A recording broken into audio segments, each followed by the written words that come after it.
ኢትዮጵያ በሚያስገርም ፍጥነት የዲጂታሉን ዓለም እየተቀላቀለች ነው።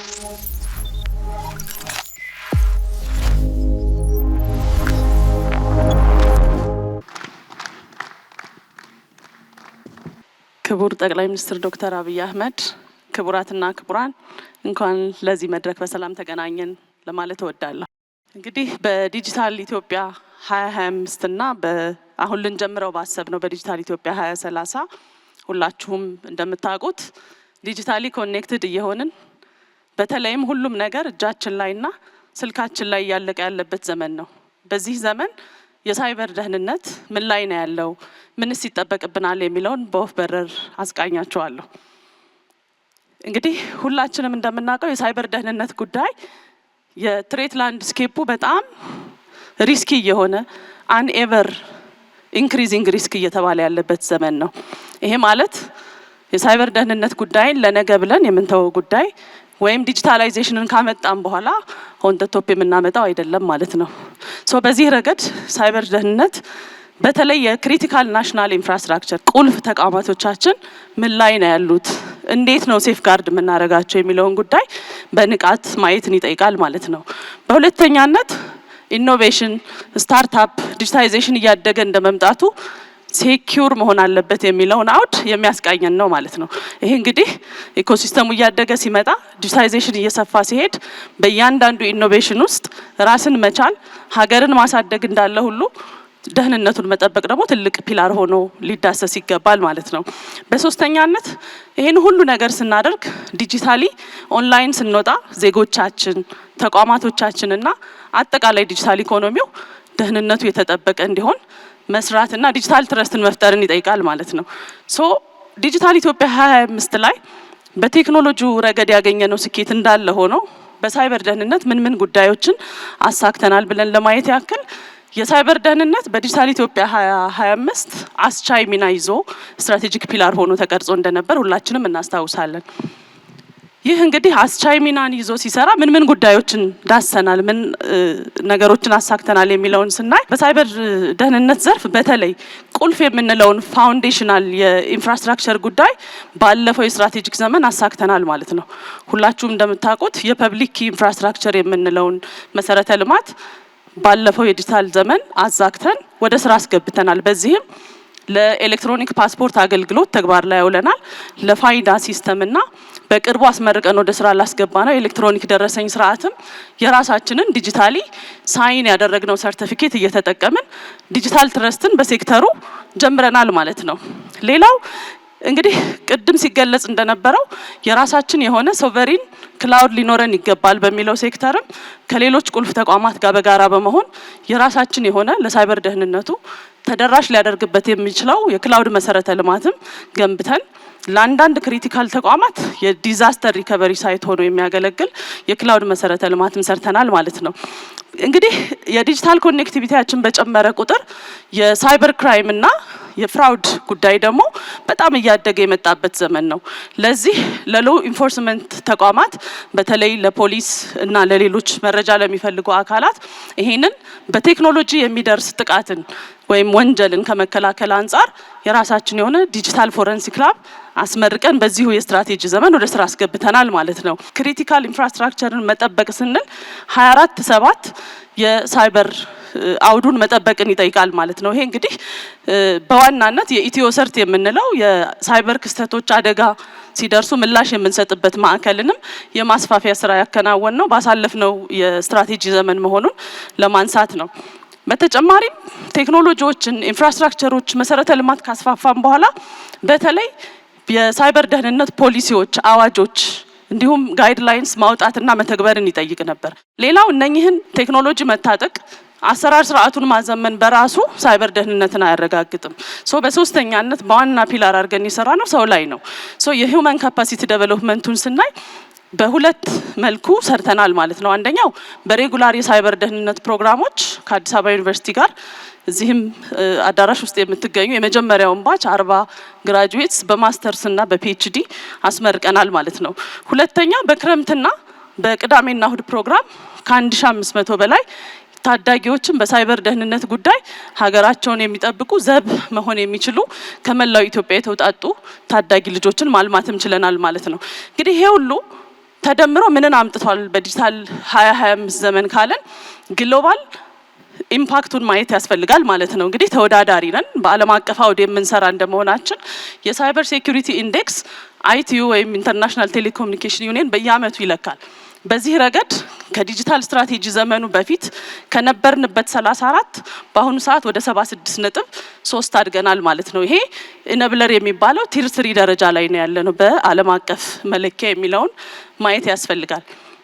ይሄን ካል በዲጂታል ኢትዮጵያ 2025 ኢኒሼቲቭ መደላድል የሚሆኑ ለነገ መስፈንጠር የሚያስችሉን ጉዳዮችን አድሬስ አድርገናል። ነገር ግን በአዲሱ የዲጂታል ኢትዮጵያ 2030 በሳይበር ደህንነት አውድ ምን ይጠበቃል የሚለውን ደግሞ ማየት ያስፈልጋል ማለት ነው። ከዚህ አንፃር እንግዲህ ሁላችሁም እንደምታውቁት በዲጂታል ኢትዮጵያ 2025 ኢነብለር ሆኖ የነበረው የሳይበር አውድ ከዩቲሊቲ ከመሰረተ ልማትና ከፓወር ቀጥሎ ፋውንዴሽን ሆኖ ማገልገል አለበት። ሳይበር ሴኩሪቲ በስራዎችን ከሰራን በኋላ የሚመጣ ሳይሆን ከዲዛይን ጀምሮ ልናስበው የሚገባ ጉዳይ ነው በሚል ፋውንዴሽን ሆኖ እንደ አንድ አውድ ቀርቧል ማለት ነው። ስለዚህ ስትራቴጂክ ፕራዮሪቲ ተሰጥቶታል በዲጂታል ኢትዮጵያ 2030 ዝግጅቱ ላይ ማለት ነው። በዚህ ረገድ 47 አካባቢ የሚሆኑ ስትራቴጂክ ኢኒሼቲቭስን ተቀርጾ ወደ ስራ ተገብቷል። ያው በዛሬው ዕለት ይፋ በሚሆነው ሰነድ ላይ ማለት ነው።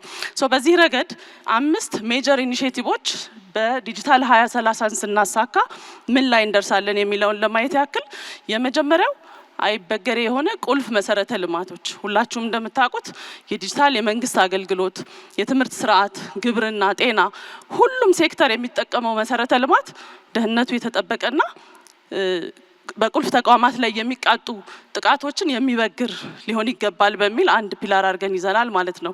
ሌላው ኢኒሼቲቭ ቅድም ሳነሳ የነበርኩት የፐብሊክ ኢንፍራስትራክቸርን ለሌሎች ላልደረስንባቸው ዘርፎች ተደራሽ ማድረግ ሲሆን በተጨማሪም በኢመርጂንግ ቴክኖሎጂስ የምንላቸው ኳንተም ሬዚስተንት የሆነ የሳይበር ደህንነትን ማረጋገጥ የሚያስችል የዲጂታል ሲግኔቸር ስርዓት መዘርጋትም እንደ አንድ አውድ ይዘናል ማለት ነው። በተጨማሪ ሴክተሮች እዚህ ያለን የግል ሴክተር፣ ፋይናንስ፣ ዩቲሊቲ ሁሉም የትምህርት ተቋማት በየሴክተራቸው ስለ ሳይበር ሴኩሪቲ ዝግጅት የሚያደርጉበትና ተደራሽ የምናደርግበት የስትራቴጂ ዘመን እንደሆነም ታሳቢ ማድረግ ያስፈልጋል። ሌላው ቅድም ስናነሳ እንደነበረው ዲጂታል ኮኔክቲቪቲ ሲመጣ የገንዘብ ልውውጦች፣ የመረጃ ልውውጦች፣ ፐርሰናል ዳታ ኢንፍራስትራክቸር ላይ የወጡ ሲሄዱ በዋናነት የዲዛስተር ሪከቨሪ ሳይት ያስፈልገናል ማለት ነው። ይሄ የአደጋ ምላሽ መስጫ ማዕከሎች ያስፈልጉናል። ሁሉም ሀብታችንን ኦንላይን አድርገን ዲዛስተር ሪከቨሪ የሌለው መሆን ስለሌለበት ሰው በሚቀጥሉት 5 የስትራቴጂክ ዘመን ይህንን ለማሳካትም በዋናነት ይዘናል ማለት ነው። አዲሱና በዚህ የዲጂታል ስትራቴጂ ዘመን በጣም ይበል የሚያስብል ፒላር የተነደፈው በተለይ በቢዝነስ እና በፕራይቬት ሴክተሩ የሳይበር ደህንነት ሴክተር የተነካ አልነበረም። ሶ ይሄኛው የዲጂታል ስትራቴጂ ዘመን ለግል ተቋማት ስለ ሳይበር ሴኩሪቲ በጥልቀት እንዲገቡና ሴክተሩ ላይ እንዲሰሩ የሚያስችል እድልም ይዞ መጥቷል ማለት ነው። ይሄ በተለይ በሳይበር ደህንነት ታለንት ማልማት ሂደት ላይ ሪጅናል ሀብ ሆኖ መስራትን እንደ አንድ ኢኒሼቲቭ ወስደን የምንሰራበት ይሆናል። እንግዲህ በዲጂታል 2030 እነኚህን ነገሮች አሳክተን ኢን ኮላቦሬሽን ከሌሎች ተቋማት ጋር ስንሰራ ምንድነው የምናገኘው ካልን ዜጎች ሳይሰጉ ዲጂታሊ ኮኔክት ሆነው አገልግሎት ማግኘት የሚችሉበት የዲጂታል ትረስት ይፈጠራል።